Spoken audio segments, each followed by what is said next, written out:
Hi friends, welcome back to the channel Shweta का संसार। आज काफ़ी टाइम के बाद मैंने सोचा कि चलो छुट्टी है तो व्लॉग्स शूट करते हैं।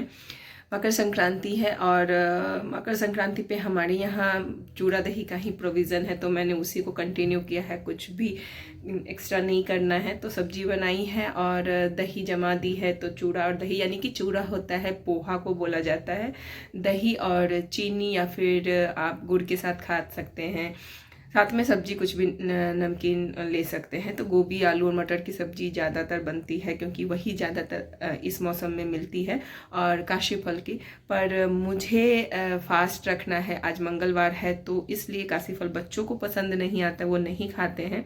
जब बनाती हूँ तो थोड़ा बहुत वो लोग टेस्ट करते हैं, तो इस वजह से मैंने बनाया नहीं है। तो सब्जी बनाई, घर का की साफ सफाई, और जिस दिन कोई भी त्योहार हो उस दिन मेड नहीं आती है, ये तो मतलब ग्रांटेड ही है।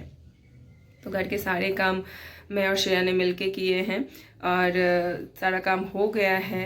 पूजा पाठ किया, जो भी चीज़ें चढ़ानी होती, भगवती को चढ़ानी होती कुछ चीज़ें, तो वो सारी चीज़ें मैंने की।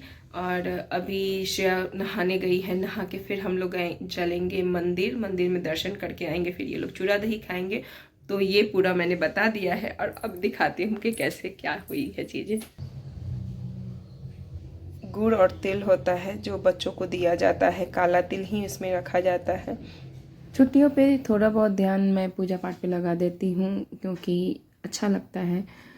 यहाँ पे जो भी खिचड़ी की चीज़ें होती हैं वो पहले एक तरफ भगवान का भोग लगाया जाता है और दूसरी तरफ एक दूसरा ही थाल तैयार किया जाता है जिसमें आप दान कर सकें।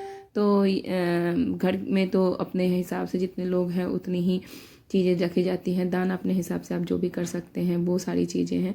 तो भगवान की पूजा पाठ करने के बाद मैंने सोचा कि चलो थोड़ा बच्चों को भी लेके मंदिर जाया जाएगा। तो ये सारी चीज़ें सभी मिलके जितने भी घर के मेंबर हैं वो एक बार नहाने धोने के बाद टच कर लेते हैं और फिर उसको हम दान कर देते हैं। जो जो चीज़ें मैंने खिचड़ी में यूज की हैं वो सारी चीज़ें हैं, काला तिल है, जो भी सब्जियां हैं वो है, घी है, चावल है, दाल है, उन सबको मैंने सेपरेटली अच्छे से रख दिया था ताकि आराम से उन चीज़ों को किसी को दूं तो वो यूज कर सके। और जो थाली में जो चीज़ें हैं उसी की खिचड़ी रात में बनेगी। जो मैंने तिल वगैरह बनाया था वो सारी चीज़ें मैंने भगवान को भोग लगा दी है। और फिर हम लोग गए मंदिर। ये मुझे मिल गया साग, लाल साग। लाल साग बहुत कम मिलता है, मुझे बहुत पसंद आता है क्योंकि इसमें भर भर के मिनरल्स होते हैं। लाल साग बहुत ही अच्छा होता है हेल्थ के लिए, हेयर के लिए, आइज़ के लिए, तो रोशनी के लिए भी बहुत अच्छी चीज़ें होती हैं। तो साग तो खानी ही चाहिए। फिर हम लोग गए मंदिर और मंदिर में किए भगवान के दर्शन। भगवान को बहुत अच्छे से सजाया गया था। वैसे विशेष ओकेजन पे तो मंदिर की जो सजावट है वो देखते बनती है। तो पंचमुखी हनुमान के मंदिर हम लोग गए थे। ऋषभ का था कि वहीं पे हमें चलना है, तो हमने चलो, मंगलवार है, मेरा फास्टिंग था, इस वजह से मैंने सोचा कि चलो मंदिर जाके घूम।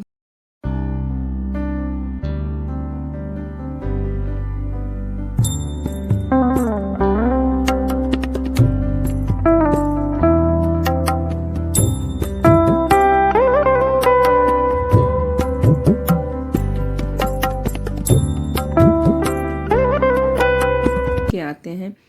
फिर आके चूड़ा दही खाई, जो अपने मेरे लास्ट वीडियो में देखा होगा पिछले साल। थोड़ी देर के लिए धूप में गए थे हम लोग पतंग उड़ाने के लिए, बट पतंग उड़ाने ना ऋषभ को आता है ना मुझे। किसी किसी का है कि उड़ा के दे दे तो थोड़ी देर वो एंजॉय कर लेता है। फिर आ गए हम लोग घर और रात में बनाई हम लोगों ने खिचड़ी। जो भी चीज़ें आपने देखी थी थाल में वो सारी सब्जियों को काट के अच्छी तरीके से भून के फ्राई कर लिया था, और उसके बाद चावल दाल को भिगो के और फिर उसको भी थोड़ी देर फ्राई करेंगे, और उसके बाद पानी डाल के हो गई हमारी खिचड़ी तैयार।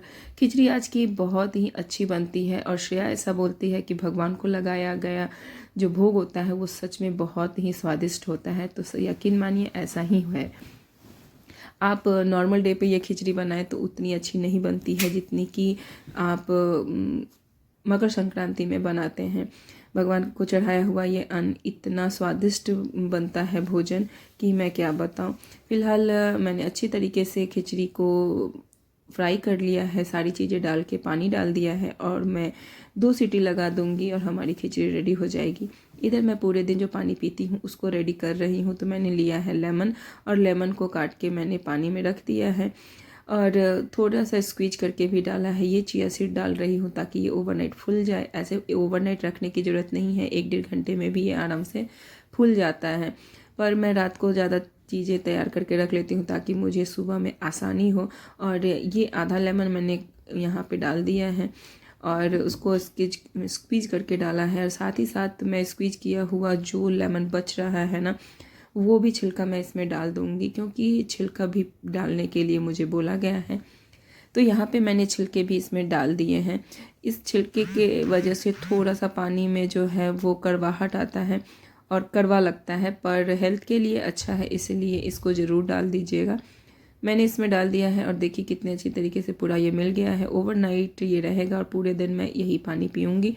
इसके बाद भी आप एडिशनल पानी पी सकते हैं। तो यहाँ ये काम भी मेरा पूरा हो गया। अब आती है बारी खिचड़ी को देखने की कैसी बनी है।